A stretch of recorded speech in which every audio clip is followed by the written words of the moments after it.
புகையிலையின் தவறான பயன்பாடு அப்படிங்கிற டாப்பிக்கில் இருக்க எக்ஸாம் பாயிண்ட் ஆஃப் வியூவில் இருக்க இம்பார்ட்டன்ட் பாயிண்ட்ஸ் எல்லாம் பார்க்க போகிறோம். ஒரு 4 to 5 மினிட்ஸில் இந்த டாப்பிக்கே ஃபுல்லாக ஃபினிஷ் பண்ணிடலாம். ஸோ ஸ்கிப் பண்ணாமல் பாருங்கள்.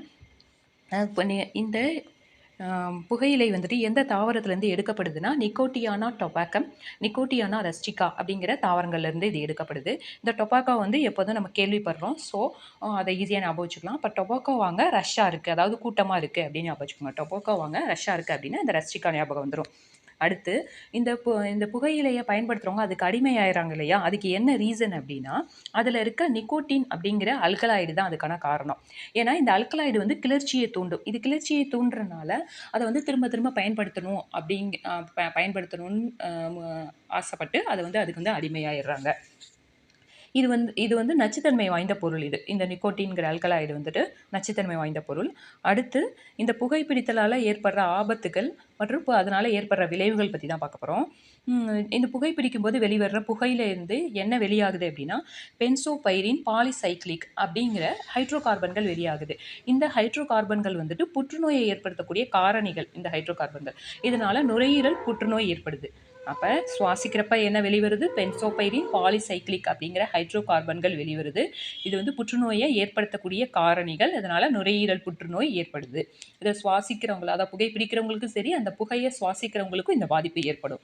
அடுத்து மூச்சுக்குழல் அலர்ஜி, நுரையீரல் காசநோயும் ஏற்படுது. மூச்சுக்குழல் அலர்ஜி அப்படின்னா என்னன்னா மூச்சுக்குழலோ தொண்டை அதிகமாக அவங்க புகைப்பிடிக்கும் போது தொண்டை பகுதியும் இந்த மூச்சுக்குழல் பகுதியிலும் ஏற்படுற வீக்கம் தான் மூச்சுக்குழல் அலர்ஜின்னு சொல்கிறாங்க. இதனால நுரையீரல் காசநோயும் ஏற்படுது. அடுத்து எம்பைசிமாங்கிற ஒரு நோயும் ஏற்படுது. எம்பைசிமானா என்னன்னா நுரையீரல் சிற்றறைகள் வந்துட்டு இந்த மாதிரி இருக்கும். இதுதான் வந்துட்டு நுரையீரல் சிற்றறைகள். இந்த நுரையீரல் சிற்றறைகள் வந்துட்டு அறைகளில் அவங்க தொடர்ந்து புகைப்பிடிக்கிறதுனால வீக்கம் ஏற்படும். அது வீக்கம் ஏற்படுறனால அந்த சிற்றறைகள் இந்த மாதிரி ஆயிடுது. இப்போ இது ரெண்டுக்கும் உங்களுக்கு டிஃப்ரென்ஸ் தெரியுதா?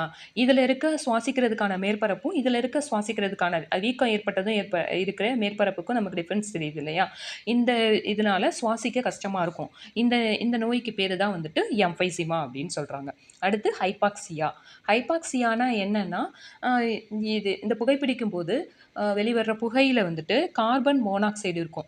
இந்த கார்பன் மோனாக்சைடு என்ன பண்ணும் அப்படின்னா அது நம்ம உடலில் இருக்க, அதாவது ரத்தத்தில் இருக்க ஹீமோக்ளோபினோட வினை புரிஞ்சு இது ஆக்சிஜன் எடுத்துகிட்டு செல்கிற திறனை வந்து குறைச்சிது. நம்ம உடம்புல எப்பவுமே சுத்தமான ரத்தம், ஆக்சிஜன் நிறைந்த ரத்தம் வந்து சர்க்குலேட் ஆகிட்டே இருக்குமா? இந்த கார்பன் மோனாக்சைடு என்ன பண்ணுது அப்படின்னா அந்த ஹீமோக்ளோபினோட பிணைப்பை ஏற்படுத்துறதுனால ஆக்சிஜன் எடுத்துகிட்டு போகிற ரத்தத்தை குறைக்குது.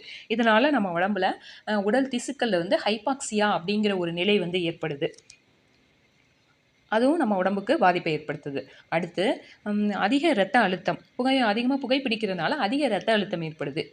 இது வந்துட்டு இதய நோய்க்கு காரணமாக அமையுது. அடுத்து இரைப்பை சுரப்பில் வந்து இந்த புகைப்பிடித்தலின் காரணமாக இரைப்பை சுரப்பு அதிகரிக்குது. அதனால் இந்த முன் சிறுகுடலில் புண்களை ஏற்படுத்துது, அதாவது அல்சர் ஏற்படுது. அடுத்து வேற என்ன பாதிப்புனா அந்த புகையிலை மெல்றாங்க இல்லையா, இந்த மெல்றதுனால வாய் புற்றுநோய் ஏற்படுது. இவ்வளோ தான் புகையிலையினால் ஏற்படுற பாதிப்புகள். இப்போ அடுத்து நம்ம என்ன பார்க்க போகிறோம்னா புகையிலை அதுக்கான தடுப்பு நடவடிக்கைகள் எடுத்திருப்பாங்க இல்லையா, அதுதான் பார்க்க போகிறோம். இப்போ உலக சுகாதார நிறுவனம் வந்துட்டு அந்த WHO வந்துட்டு 1984 போதை அல்லது ட்ரக் அப்படிங்கிற வார்த்தையை பயன்படுத்த சொல்லி அறிவுறுத்தியிருக்காங்க. இது பாக்ஸ் கொஸ்டின். இந்த எல்லா பாயிண்ட்ஸும் பாக்ஸ் கொஸ்டின், அதனால் கொஞ்சம் நல்லா பார்த்துக்கோங்க. அடுத்து வேற என்ன சொல்லியிருக்காங்கன்னா புகைப்பிடித்தல் வந்து உடல் நலத்திற்கு தீங்கானது அப்படிங்கிற வாசகத்தை வந்துட்டு விளம்பரங்களிலையும் அந்த பாக்ஸஸ்லையும் இந்த புகைப்பிடித்தல் சிகரெட் பாக்ஸஸ்லையுமே வந்துட்டு மென்ஷன் பண்ண சொல்லி ஒரு ஆர்டர் கொடுத்துருக்காங்க. அடுத்து புகையிலை எதிர்ப்பு தினம் வந்துட்டு மே 1, 2004 எதிர்ப்பு சட்டம் மே 1, 2004 வந்து கொண்டு வந்திருக்காங்க. இப்படியே இந்த புகைப்பிடித்தல் இந்த மாதிரி அதிகமாக புகையிலையை பயன்படுத்திகிட்டே இருந்தால் 2030 ஆண்டில் என்ன நடக்கும்னு சொல்கிறாங்கன்னா 10 மில்லியன் மக்கள் வந்துட்டு இறந்து போகிறதுக்கு ஒரே காரணியாக இந்த புகையிலை தான் இருக்கும் அப்படின்னு சொல்லிட்டு சொல்கிறாங்க. அடுத்து உலக புகையிலை எதிர்ப்பு நாள் என்னைக்குன்னா மே 31 தான் உலக புகையிலை எதிர்ப்பு நாள். இந்த டாப்பிக்கில் இவ்வளோ தான் இம்பார்ட்டன்ட் பாயிண்ட்ஸ். இதை மட்டும் படிச்சிட்டிங்கன்னா போதும். ஸோ நம்ம நெக்ஸ்ட் வீடியோவில் வேறு ஒரு டாப்பிக்கில் பார்க்கலாம். தேங்க்யூ.